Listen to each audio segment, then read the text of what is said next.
Tout me manque. I miss everything. Ma famille, My family, my friends, mes ennuis, my troubles, as they say, et mes amours. my bitterness and my loves. Pour moi, c'est comme ça que So really, I miss everything.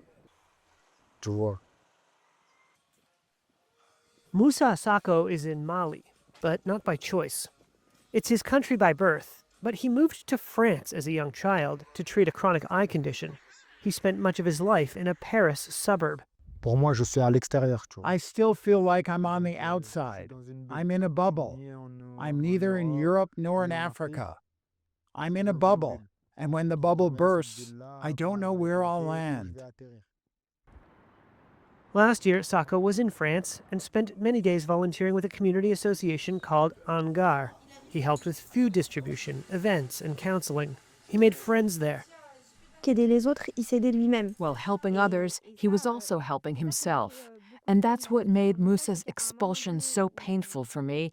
It happened at a time when he was just starting to keep his head above water, and then he was thrown back into something even worse than before. Asia Belhadi is a co-founder of Gare, where Sacko volunteered. Last May, French police raided the organization looking for squatters. Sacko was on overnight duty as a supervisor and arrested. In the raid, he lost his glasses, adjusted for his eye condition. Police cited a prior conviction for selling marijuana, for which Sacko completed a 12-month prison sentence, as evidence he was a, quote, real, current, and serious enough threat. On July 2nd, he was escorted onto a flight to Bamako, the capital of Mali. He is banned for 2 years from applying for a French visa. Et donc, j'imagine même pas. I can't even imagine the sense of helplessness he must have felt, and the disappointment, too. La déception, en fait. It was not the first time the government had tried to deport Sacko over his drug conviction. In 2022, a French court overturned an attempt to deport Sacko on grounds he settled in France as a child. The ruling, seen by Reuters, said Sacko was entitled to temporary residency. Je suis français. I am French. It's not I feel, it's I am. I don't know Mali. I was born there, yes, but I made my life in France, so I'm French. But last year, French immigration reforms put hundreds of foreign nationals such as Sacko in new jeopardy. Reuters interviewed 40 people, including Sacko, others affected by the new law, rights advocates, lawyers, and researchers, for a detailed look at the impact of France's 2024 immigration reform. The change removed previous protections for foreign nationals who settled in France before the age of 13, those with French children, a French spouse, or a serious medical condition. French authorities say the measures responded to public demand for stricter controls and the removal of foreign nationals who threaten public order. Il ne s'agit pas d'être contre l'immigration. This is not about being against or for immigration, but about being able to manage immigration.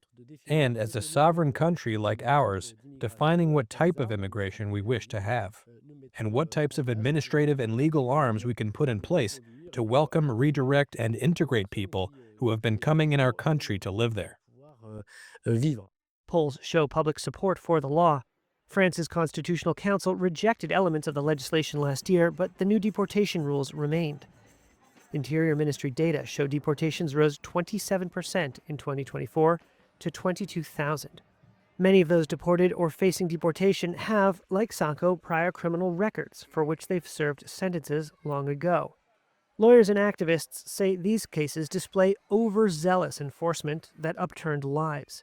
And the lower bar for deportations raised concerns, including in French court decisions, that the new rules clash with the European Convention on Human Rights, Article 8, on the right to a private and family life. Donc tout ça, c'est le drame de l'expulsion.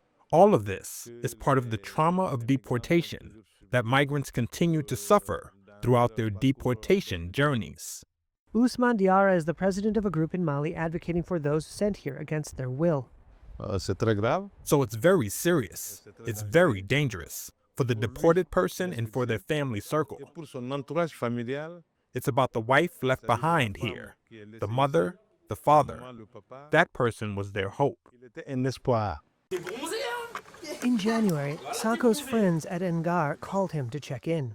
They asked if he had any good news. Ou t'as pas de bonnes nouvelles? He said, "We're waiting. I'm waiting."